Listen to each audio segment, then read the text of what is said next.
Bismillahirrahmanirrahim. Assalamualaikum warahmatullahi wabarakatuh. Perkenalkan, nama saya Ainul, NIM 200110017, kelas 1A Pendidikan Islam Anak Usia Dini.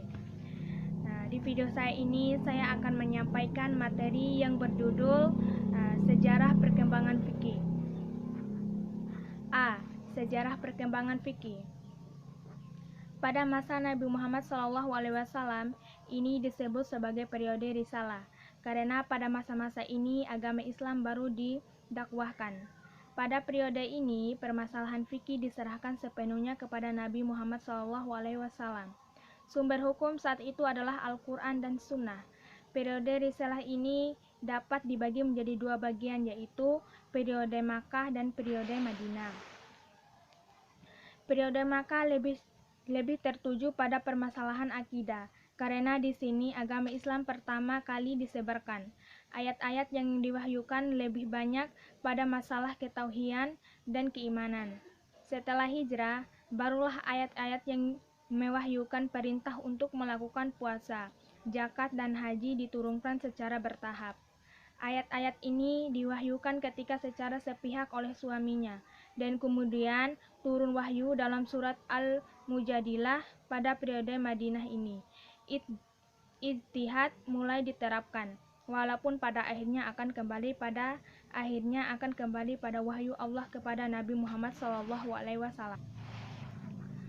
Ada beberapa masa pada perkembangan sejarah perkembangan fikih, antara lain sebagai berikut. A. Masa Khulafaur Rasyidin. B. Masa Tabi'in. C. Masa awal perkembangan fikih. B. Periode yang dilalui fikih Islam. Dapat kita katakan bahwa fikih Islam dalam perjalanannya melewati beberapa periode, antara lain sebagai berikut. A. Periode pertama, fase tasri'i, yaitu masa Rasulullah, yang lamanya 22 tahun beberapa bulan, sejak dari tahun ke-13 sebelum Hijriah sampai dengan tahun 11 Hijriah. B. Periode kedua, fase perkembangan fikih periode para Khulafaur Rasyidin dan Amawiyyih yang berlangsung di tahun 11 Hijriah. C. Periode ketiga, fase perkembangan fikih periode kesempurnaan, yaitu periode iman-iman mujtahidin, yaitu masa ke masa Daulah Abbasiyah. Periode ini berlangsung kurang lebih 250 tahun sejak tahun 101 Hijriah sampai permulaan abad kedua. D. Periode keempat, fase perkembangan fikih periode kemunduran dan periode taklil atau periode jumud, beku, statis, dan berhenti pada batas-batas yang telah ditentukan oleh ulama-ulama dahulu dengan tak mau beranjak lagi, yaitu sejak pertengahan abad ke-4 Hijriah atau tahun 351 Hijriah, yang sampai sekarang pun masih banyak terdapat luas perkembangannya dalam masyarakat. E. Periode kelima, periode kebangkitan atau Renaissance. C. Pendapat sendiri. Sejarah perkembangan fikih yang dimulai sejak zaman Nabi Muhammad SAW melewati berbagai periode dan perjalanan yang panjang hingga sekarang dikenal dan diketahui oleh banyak orang. Ilmu fikih sendiri adalah ilmu pengetahuan yang berkaitan dengan hukum-hukum syariat agama yang sifatnya dipraktekkan atau amaliyah dan diambil dari dalil-dalilnya secara terperinci dan jelas.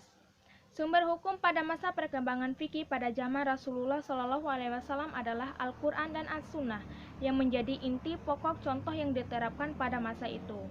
Al-Quran merupakan kitab suci umat Islam yang berisi ilmu-ilmu yang bermanfaat bagi kelangsungan hidup manusia, baik di dunia maupun di akhirat kelak. Kita sebagai umat Islam wajib untuk mengimaninya, membacanya, dan mengamalkannya. Perkembangan fikih pada masa Khulafaur Rasyidin bermula sejak meninggalnya Rasulullah SAW. Sumber hukumnya sama dengan pada masa Rasulullah SAW, yaitu Al-Quran dan As-Sunnah. Berbagai masalah timbul kala itu, dan jika tidak ditemukan dalil yang jelas untuk menyelesaikannya, maka para fikih akan melakukan ijtihad untuk mencari solusinya. Masa-masa yang dilalui ilmu fikih tidak lain dan tidak bukan, yaitu untuk mencari kebenaran dan solusi dari sebuah permasalahan sesuai dengan syariat agama Islam dan yang bisa dipraktekkan dalam kehidupan sehari-hari. Demikian pembahasan materi dari saya. Sekian, wassalamualaikum warahmatullahi wabarakatuh.